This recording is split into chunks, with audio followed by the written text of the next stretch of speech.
हैं पेडागोजी के, अगर मैं हिंदी की बात करूं, बट फिर भी हम नंबर ऑफ क्वेश्चंस आगे से ज्यादा करेंगे। एक और चीज, कल 8 बजे आपकी क्लास है, तो याद रखिएगा कल हम 8 बजे मिलने वाले हैं। सैटरडे है 5 नवंबर, हम शाम को मिलेंगे 8 बजे। ये सेशन 3-4 घंटे चल सकता है। 150 क्वेश्चंस का एनालिसिस करेंगे, जैसा कि पेपर आया था ऑनलाइन में इस बार, उस पूरे सेट को समझेंगे।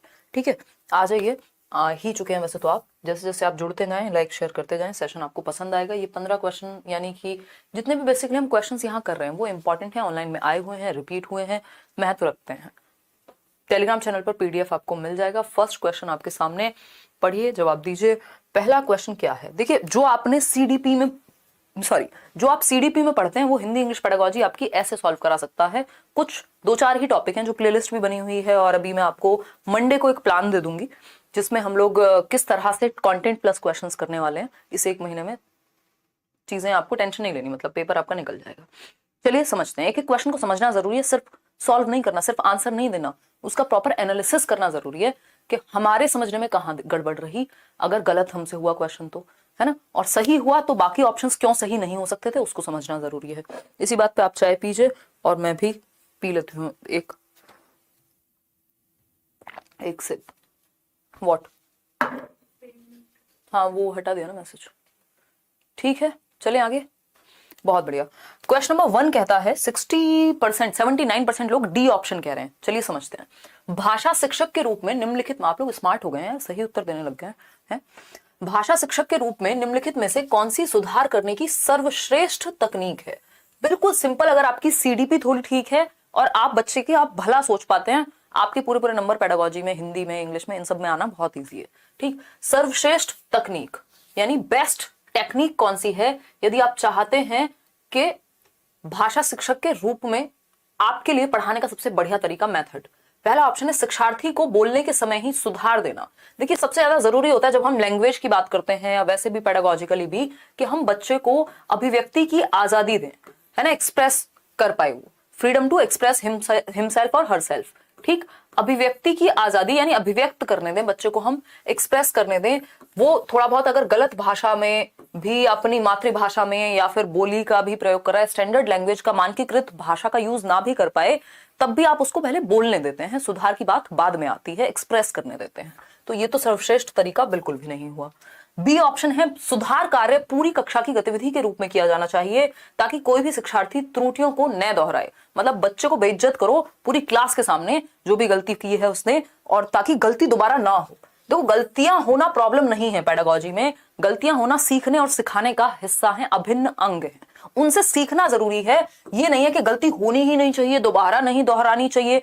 डंडे वाला मास्टर यहां नहीं बनना है, या मास्टर नहीं।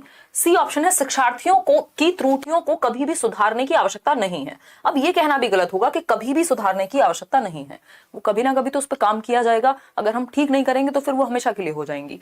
डी ऑप्शन है शिक्षक त्रुटियों का विश्लेषण करे, यानी एनालाइज करें। ये हम सीडीपी में भी कई क्वेश्चन इस तरह के कर चुके हैं, बाल विकास में भी, जहां हम ये कहते हैं, क्वेश्चन में खुद पूछा जाता है कि क्यों जरूरी है एरर्स को एनालाइज करना। तो एरर्स को एनालाइज करना, भाई फेल हुए तो क्यों हुए, सारे सब्जेक्ट उठा के देख रहे हैं, कहां गड़बड़ रही, कहां स्कोर कम रहा, किस टॉपिक को समझने में दिक्कत रही। ठीक, तो शिक्षक त्रुटियों का क्या करे, विश्लेषण करे, एनालिसिस करे, और उनके पैटर्न को पहचानने, यानी एक तरह की किस पैटर्न पे गलतियां हो रही है, यानी किन टॉपिक्स में बच्चे को दिक्कत आ रही है, ठीक, को पहचानने के पश्चात पुनः पढ़ाए तथा शिक्षार्थियों को उन त्रुटियों के बारे में स्पष्ट करे। ये बात बिल्कुल सही है, कंप्लीट आंसर है। पुराने समय में एक बात होती थी कि भैया अगर आपको पेडागोजी में सही उत्तर पहचानना है तो जो सबसे बड़ा लगे उसको आंसर मार्क कर दो। हालांकि ये बात बिल्कुल भी सही नहीं है, कुछ हद तक सही कह सकते हैं, क्योंकि आज की डेट में सारे क्वेश्चंस लेंदी होते हैं और जरूरी नहीं है जो बड़ा है वही सही है, बट वो यहाँ बात लागू होती है कुछ परसेंट केस में। ठीक, तो हम यहाँ पे क्या समझे कि शिक्षक त्रुटियों का विश्लेषण करें, यानी एक तो एनालाइज करना जो भी गैप है, यही तो डायग्नोस्टिक टीचिंग है ना। डायग्नोस्टिक मतलब डायग्नोज करना, उपचारात्मक अधिगम, कि आप पता करें, है ना, निदानात्मक अधिगम कहते हैं, मतलब आप निदान करें, प्रॉब्लम का पता लगाएं, एनालाइज करें, और फिर पुनः पढ़ाना, यानी रेमेडियल टीचिंग, रीटीच करें फिर उस चीज को। तो ये जरूरी है, ये कंप्लीट आंसर है, D option is the right answer. Question number 2 पर चलेंगे। आज सबके 15 आउट ऑफ 15 आने चाहिए, आसान है ये, क्योंकि जब आप इतने दिनों से मेरे साथ सीडीपी समझ रहे हैं तो मैं ये बिल्कुल मान के चल रही हूँ कि आपको ये समझने में दिक्कत नहीं होगी।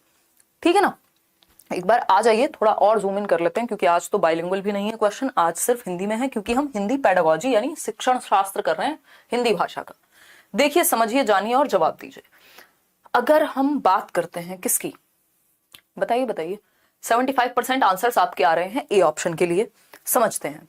श्रव्य भाषावाद पूरी तरह से निर्भर है। श्रव्य भाषावाद मतलब क्या हुआ? ऑडियो लिंगुअल मेथड या ऑडियो लिंग्विस्टिक्स। ऑडियो लिंग्विस्टिक्स क्या है भाई?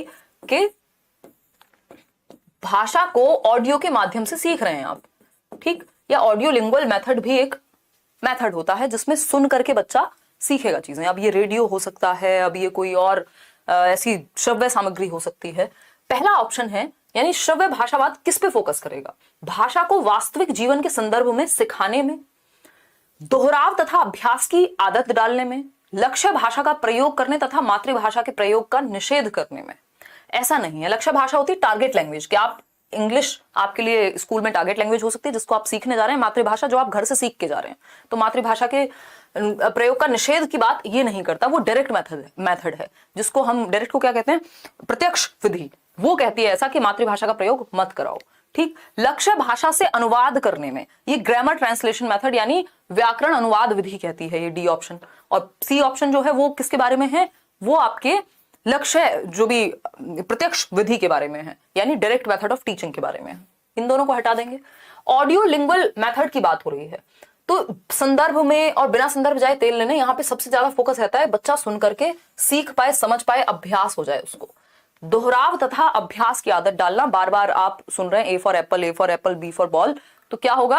आप दोहराव की आदत हो जाएगी, अभ्यास हो जाएगा उस चीज का, ठीक है? कोई दिक्कत नहीं। सीटेट के बैच में आज भी क्लास हुई है चित्ररंजन, आपने शायद अटेंड नहीं की है। 7:30 मेरी क्लास उसमें थर्सडे फ्राइडे होती है सीटेट वाले बैच में, क्योंकि सीटेट का सिलेबस आसानी से खत्म हो जाता है, बहुत अच्छे से डिटेल में हमने समझा है। अदरवाइज बाकी टीचर्स की आपकी 6 क्लासेस चलती हैं, 6 से लेकर 8 तक क्लासेस होती हैं, तो आप शायद अटेंड नहीं कर पा रहे हैं। B option is the right answer. आगे बढ़ेंगे क्वेश्चन नंबर 3। क्या कहता है भाई क्वेश्चन नंबर 3? समझेंगे। क्वेश्चन नंबर 3 कहता है, एक भाषा शिक्षक के रूप में, यानी आप क्या हैं? एक लैंग्वेज टीचर हैं, लैंग्वेज पढ़ाते हैं बच्चों को, ठीक है? भाषा शिक्षक के रूप में हमें अपने विद्यार्थियों में शब्दकोश के सफल प्रयोगकर्ता की आदत डालने का प्रयास करना चाहिए। यानी हम चाहें कि बच्चा सक्सेसफुली डिक्शनरी का यूज कर पाए। शब्दकोश बोले तो डिक्शनरी, कि वो वर्ड मीनिंग वहां से देख के, उनका कॉन्टेक्स्ट समझ के सारी चीजें देख पाए, ठीक है? डालने का प्रयास करना चाहिए। निम्नलिखित में से कौन सा तरीका शब्दकोश के प्रयोग को प्रोत्साहित करने के लिए सही नहीं है? यानी डिक्शनरी का जो यूज ऑफ डिक्शनरी है उसको एनकरेज करने के लिए सही नहीं है। यानी कौन सा तरीका डिस्करेज करेगा डिक्शनरी के प्रयोग को, यानी बच्चा सक्सेसफुली डिक्शनरी को, शब्दकोश को यूज कर पाए, उसमें बाधा कौन बनेगा? नॉट लिखा हुआ है। हिंदी पेडागोजी है, इंग्लिश में कैसे ट्रांसलेट करके दें आपको, है ना? बताइएगा। क्योंकि वो ऑडियो लिंगुअल मेथड के बारे में था, इसलिए ए ऑप्शन सही नहीं था। संदर्भ की बात वहां नहीं होगी, वहां फोकस रहता है सुनने पे, संदर्भ में हो या ना हो, ठीक है? करा देंगे वासु, देख लेंगे उसको भी, डोंट वरी। कोई बात नहीं मोनिता, मैं एक बार उदय सर से बात कर लूंगी, अगर पेडागोजी की क्लासेस में कोई भी इशू है तो वो बता देंगे, ठीक? टेंशन नहीं लेनी है। डी ऑप्शन देखिए एक बार, आप लोग कह रहे हैं कितने? 40% लोग। चलिए देखते हैं। वाक्य के भाग ढूंढना, यानी सेंटेंस के पार्ट्स आप ढूंढ रहे हैं और उसमें से सर्च कर करके या डिक्शनरी का प्रयोग कर करके पता कर रहे हैं, ये बात तो ठीक है, लेकिन हमें नहीं पूछा है संदर्भ में उपयुक्त अर्थ चुनना, यानी जो कॉन्टेक्स्ट के अकॉर्डिंग सही बात है। मान लीजिए कोई शब्द, सेम शब्द अलग अलग कॉन्टेक्स्ट में, संदर्भ में अलग अलग तरह से मीनिंग रखता है, ये बात हमें पता है, ठीक है? शब्द की वर्तनी जानना, यानी जब बच्चे को स्पेलिंग चेक करनी होगी तब वो डिक्शनरी का यूज करेगा। ये तीनों ही चीजें डिक्शनरी के यूज को प्रमोट करती हैं, पॉजिटिव हैं।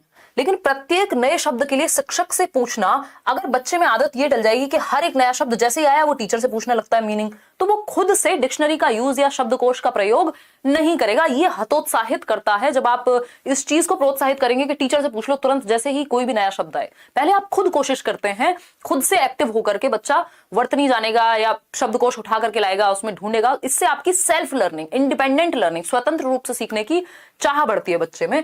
तो D option is the right answer. नहीं तो हमेशा तो टीचर तैयार नहीं होगा, मतलब आपके आसपास ही हो, तो आपको सेल्फ लर्निंग भी आनी चाहिए। D option is the right answer. Question number 4 देखिएगा एक बार, ये क्या कहता है? क्वेश्चन नंबर 4 कहता है, निम्नलिखित में से कौन सा एक प्रामाणिक श्रवण का उदाहरण है? प्रामाणिक श्रवण हम बोलते हैं ऑथेंटिक लिसनिंग। ये इंग्लिश में भी एक क्वेश्चन आता है इस पे और हिंदी में भी। हिंदी और इंग्लिश की पेडागोजी या किसी भी लैंग्वेज की पेडागोजी कोई खास अलग नहीं है, लगभग सेम ही है। ऑथेंटिक बस मीडियम चेंज हो जाएगा। ऑथेंटिक लिसनिंग बोलते हैं इसको। ऑथेंटिक लिसनिंग बोले तो जो चीजें रियल लाइफ या प्रमाणिक हो, कुछ प्रमाण उनका कुछ हद तक संभव हो। अब ये न्यूज आर्टिकल्स हो सकते हैं, और क्या हो सकता है, और भी कुछ इस तरह की चीजें हो सकती हैं। नहीं तो फिर आपको आइडिया मिल जाएगा, आप जवाब हिंट मिल जाएगा, आप चीटिंग कर लेंगे। सस्वर पठन, सस्वर पठन होता है सुर लय ताल के साथ। जब आप कोई कविता गा रहे हैं या पढ़ रहे हैं कोई और इस तरह के लय के साथ, सुर के साथ, ताल के साथ, तो सस्वर पाठन जरूरी नहीं है कि एक ऑथेंटिक मटेरियल होगा। ऐसी कोई काल्पनिक कविता हो सकती है, तो इसको ऑथेंटिक हम नहीं कहेंगे। कहानी सुनना, कोई भी कहानी इमेजिनरी कल्पनाशीलता वाली हो सकती है, जरूरी नहीं है वो फैक्ट ही हो या ऑथेंटिक ही हो, रियल लाइफ से जुड़ी हुई ही हो, जरूरी नहीं है। गीत गाना, गीत गाना भी अपने आप में कल्पनाशील एक्टिविटी ज्यादा है। ऑथेंटिक लिसनिंग में या तो हम कोई न्यूज आइटम की बात करते हैं या फिर रेडियो पर कोई प्रसारण भी इसका उदाहरण हो सकता है। अब अगेन ऐसा नहीं है कि रेडियो पर जितने भी प्रसारण हो रहे हैं वो सब ऑथेंटिक हैं, बट हाँ, इन सब में से रेडियो प्रसारण एकमात्र ऐसा सही उत्तर है जहां पर ऑथेंटिक लिसनिंग के चांसेस ज्यादा हैं, ऑथेंटिक चीजें आपको ज्यादा मिलेंगी। ठीक, तो ऑथेंटिक लिसनिंग का जो एग्जांपल है वो यहाँ रेडियो प्रसारण है। बाकी न्यूज आर्टिकल वगैरह भी ऑथेंटिक मटेरियल्स में आते हैं। C option is the right answer. Question number 5 पर चलेंगे, पढ़िएगा। भाषा शिक्षक के रूप में हमें व्याकरण का डैश ज्ञान होना चाहिए।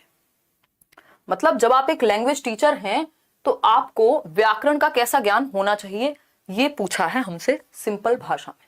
बताइएगा, हल्का सा इसको जूम आउट करते हैं। देखिए, जूम आउट किया हमने।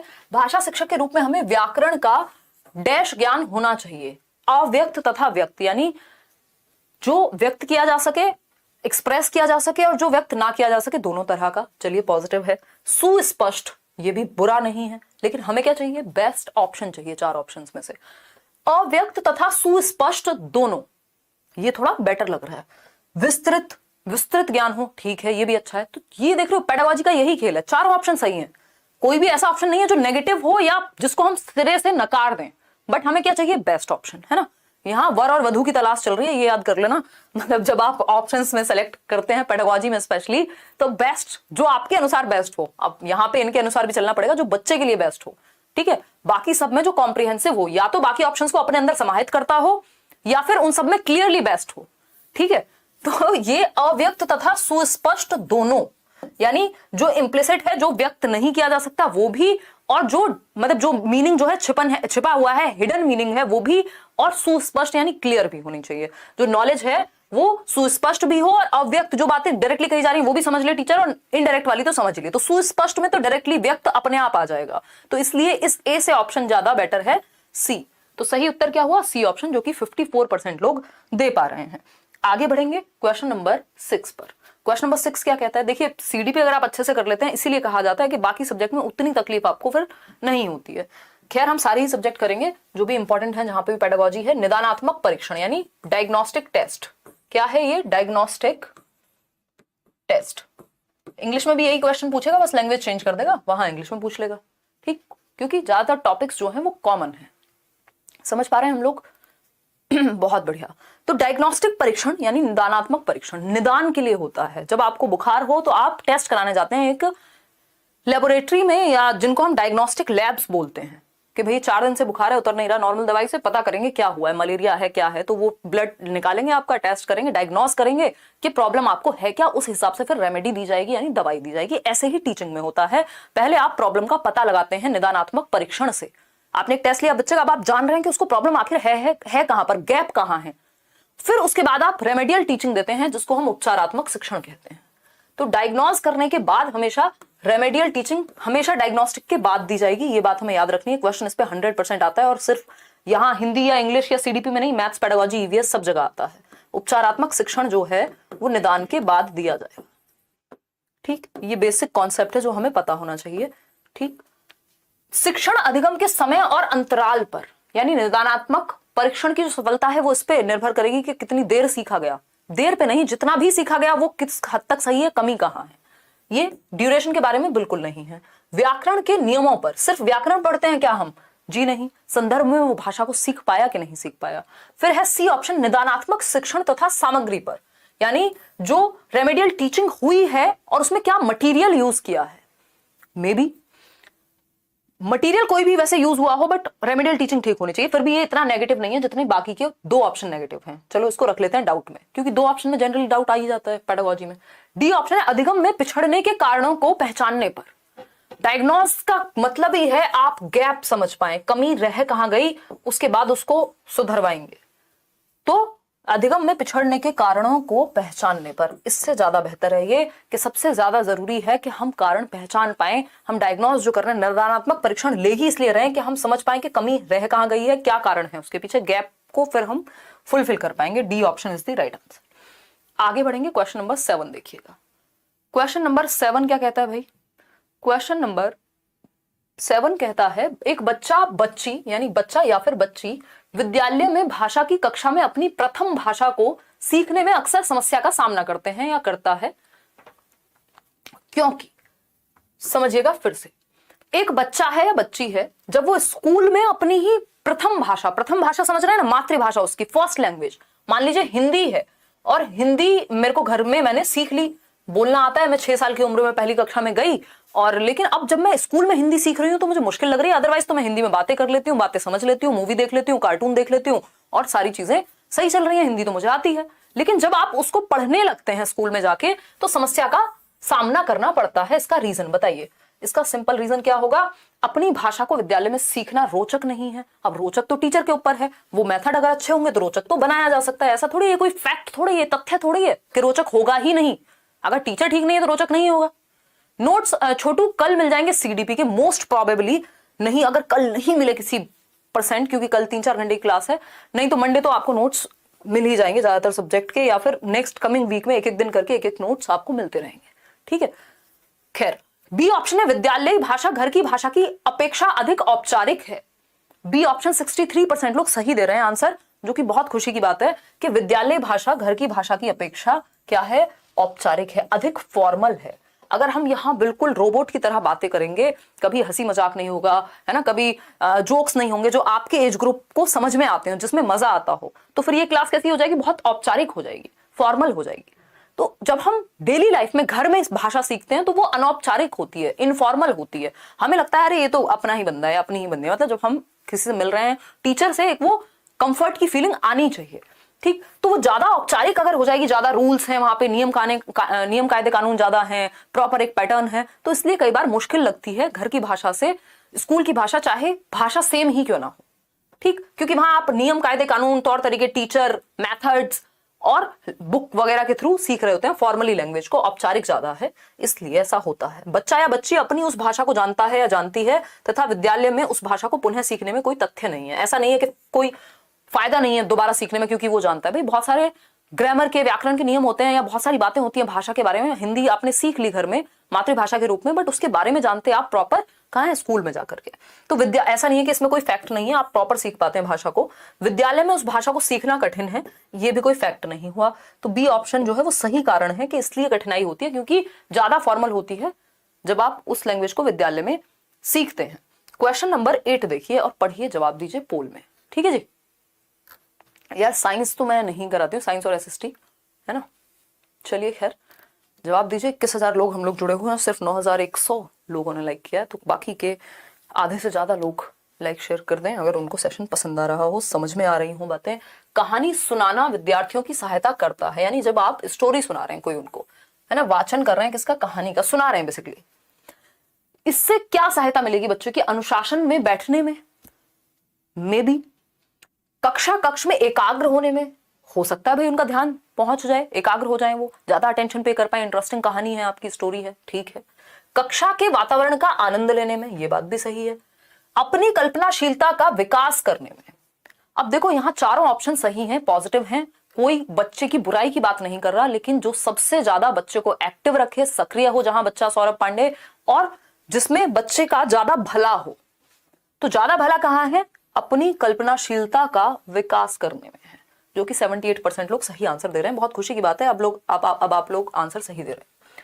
देखो अनुशासन, एकाग्रता, आनंद तीनों हो जाएंगे यदि बच्चा अपनी कल्पनाशीलता का विकास करेगा, या उसका ध्यान, उसको इंटरेस्ट उस चीज में आ रहा होगा। ये बाकी तीनों चीजें अपने आप आ जाएंगी। और बच्चे का जो विकास है वो कब बेहतर होगा? सिर्फ आनंद लेने में, कल्पनाशीलता में, इमेजिनेशन पावर अगर उसकी अच्छी हो रही है तो वो बहुत सारी चीजें खुद से सृजनात्मक बनेगा, क्रिएटिव बनेगा, बच्चे का ज्यादा भला डी ऑप्शन से होगा, बाकी के तीनों से कम है इस डी के मुकाबले, तो ज्यादा बेहतर ऑप्शन डी हुआ। आगे बढ़ेंगे नेक्स्ट क्वेश्चन पे। क्वेश्चन नंबर है 9। आज कम ही क्वेश्चन करने वाले हम लोग, डेली क्लास हमारी बड़ी होती है, आज छोटी है। क्वेश्चन नंबर 9 देखिए, निम्नलिखित में से कौन सा तरीका विद्यार्थियों के लेखन कौशल का आकलन करने के लिए सर्वश्रेष्ठ है? यानी उनकी राइटिंग स्किल्स को असेस करने के लिए, बच्चे की राइटिंग स्किल्स को कि वो लिखता कितना बेहतर है, इसका आपको असेसमेंट करना है, आकलन करना है, जानना है इस बात को कि कौन सा बच्चा कितना बेहतर तरीके से लिख पाता है। तो इसके लिए कौन सा तरीका बेस्ट होगा? पहला ऑप्शन है हमारे पास, पाठ्यपुस्तक के पाठ पर आधारित प्रश्नों के उत्तर देना। ये सबसे बोरिंग है। क्या है? सबसे बोरिंग या उबाऊ तरीका है कि जो पाठ्यपुस्तक में पाठ है उसके आधारित आपने प्रश्न पूछ लिए, तो बच्चा लिख देगा रट्टे लगा करके जो जो आपने लिखवाया होगा। इसमें कोई भी अभिव्यक्ति शामिल नहीं हुई बच्चे की, है ना। श्रुत लेख आप समझते हैं, वो जो इमला बोला जाता था, डिक्टेशन जिसको कहते हैं, तो डिक्टेशन में भी जो आपने बोला होगा वो डिक्टेट करके लिख देगा। ठीक है, चलो कुछ हद तक पता तो लगेगा यहाँ पे भी, लेकिन ये बेस्ट ऑप्शन नहीं लग रहे। अपने अनुभव लिखना, इससे बढ़िया कोई आंसर नहीं हो सकता कि जब बच्चा अपनी रियल लाइफ, आपने वास्तविक जीवन से जोड़ दिया नॉलेज को, है ना। रियल लाइफ जो उसके अनुभव है, मान लो गर्मियों की छुट्टी में कहीं घूमने गया था, तो अब वो वहां पे सही वर्तनी का भी प्रयोग करेगा। ये आप एक तो उसकी अभिव्यक्ति जांच पाएंगे, सबसे ज्यादा जरूरी है कि आप बच्चे की अभिव्यक्ति जांच पाएं कि वो एक्सप्रेस अपने आप को कितने अच्छे से करता है, तो उसमें उसने कैसे लिखा है, उसकी जो लेखन शैली है वो समझ पाएंगे आप, कहाँ कॉमा, कहाँ वर्तनी ठीक यूज हुई है, सारी बातें समझ में आ जाएंगी। और सबसे इंपॉर्टेंट बात, वो अभिव्यक्त कितने अच्छे से करता है आपको, वो आपको समझ आ जाएगा। तो सबसे महत्वपूर्ण जो काम है यहाँ, सर्वश्रेष्ठ जो तरीका है वो है आपने बच्चे के वास्तविक जीवन से जोड़ दिया उसको। जब आप सबसे ज्यादा सक्रिय बच्चा सी ऑप्शन में है, एक्टिव सी ऑप्शन में है कि अपने अनुभव को लिखेगा वो। सुलेख प्रतियोगिता तो फिर सिर्फ सुंदर सुंदर लिखना भाषा का ज्ञान नहीं होता, जहां वो भाषा की समझ भी विकसित करे। तो C option is the right answer. आगे बढ़ेंगे, राइटिंग को नहीं चेक कर रहे हैं हम, राइटिंग स्किल को चेक कर रहे हैं। समझिएगा, दोनों बातों में डिफरेंस है। राइटिंग इज कितना सुंदर लिखता है, सुंदर से क्या होगा अगर उसको समझ नहीं है तो। राइटिंग स्किल इज कि वो कितने अच्छे से अपने आप को अभिव्यक्त करता है, कहां किस चीज को ठीक से यूज कर पाता है लिखने में। क्वेश्चन नंबर 10 देखिएगा एक बार। क्वेश्चन नंबर 10 देखिएगा, आरंभ में पृथक उदाहरण के माध्यम से नियम समझाकर बार बार नियमों का अभ्यास कराना। ध्यान से पढ़िएगा, आरंभ में यानी शुरुआत में, स्टार्टिंग में पृथक उदाहरण यानी अलग से क्या दे दिया, एग्जाम्पल दे दिया, ठीक, स्पेसिफिक कोई एग्जाम्पल दिया, नियम समझा रहे हैं एग्जाम्पल देने के बाद। समझ गए होंगे आप, एग्जाम्पल टू रूल, कौन सा नियम है ये, एग्जाम्पल टू रूल। लेकिन ये पृथक एग्जाम्पल है, यानी ये ऐसा नहीं है कि जो जुड़ा हुआ हो। बताइएगा, आरंभ में पृथक उदाहरण के माध्यम से नियम समझाकर बार बार नियमों का अभ्यास कराना। देखो ना, इसको ठीक से समझना है, ये एग्जाम्पल टू रूल भी नहीं कहा इन्होंने, बार बार नियमों का अभ्यास कराना। फोकस किस पे है, नियम पे है, यहां स्टोरी पे नहीं है ना। तो ये स्टोरी पे नहीं है, इसलिए इंडक्टिव नहीं होगा। पृथक उदाहरण मतलब अलग थलग, इंडक्टिव में क्या होता है, आप जोड़ते हैं, पृथक नहीं देते वहां, ठीक। और नियमों का ही फोकस करा रहा है, नियम पे ही फोकस है, यानी बार बार आपने क्या कहा, a + b का होल स्क्वायर ये होता है, और फिर इससे रिलेटेड जितने भी क्वेश्चंस थे वो करा दिए। तो ये डिडक्टिव मेथड हुआ, इंडक्टिव नहीं। तो संदर्भ में तो ये नहीं है ना, व्याकरण की यहाँ कोई बात हो रही है, संदर्भ में तो नहीं है। संदर्भ में व्याकरण का मतलब जब कोई कहानी कविता पढ़ रहे हैं उसी से रिलेटेड आपने कुछ व्याकरण के नियम बता दिए। यहाँ ऐसा नहीं हुआ, कोई एग्जाम्पल उठाया, नियम बता दिया और फिर प्रैक्टिस करवाई। यानी रूल टू एग्जाम्पल गए कहीं ना कहीं, अगर इसकी पूरी बात को, इसके सेंस को समझें तो। शुरुआत में पढ़ के मुझे भी ऐसा ही लग रहा था जैसे एग्जाम्पल टू रूल जा रहे हो, ऐसा हुआ नहीं है। निगमन उपागम की विशेषता है, यानी डिडक्टिव मेथड की विशेषता है। इंडक्टिव में एग्जाम्पल दिया जाता है, कहानी से जोड़ा जाता है, फिर रूल तक जाते हैं। और यहां क्या बात हो रही है, यहां सीधा नियम पे फोकस है, बार बार प्रैक्टिस कराने पे।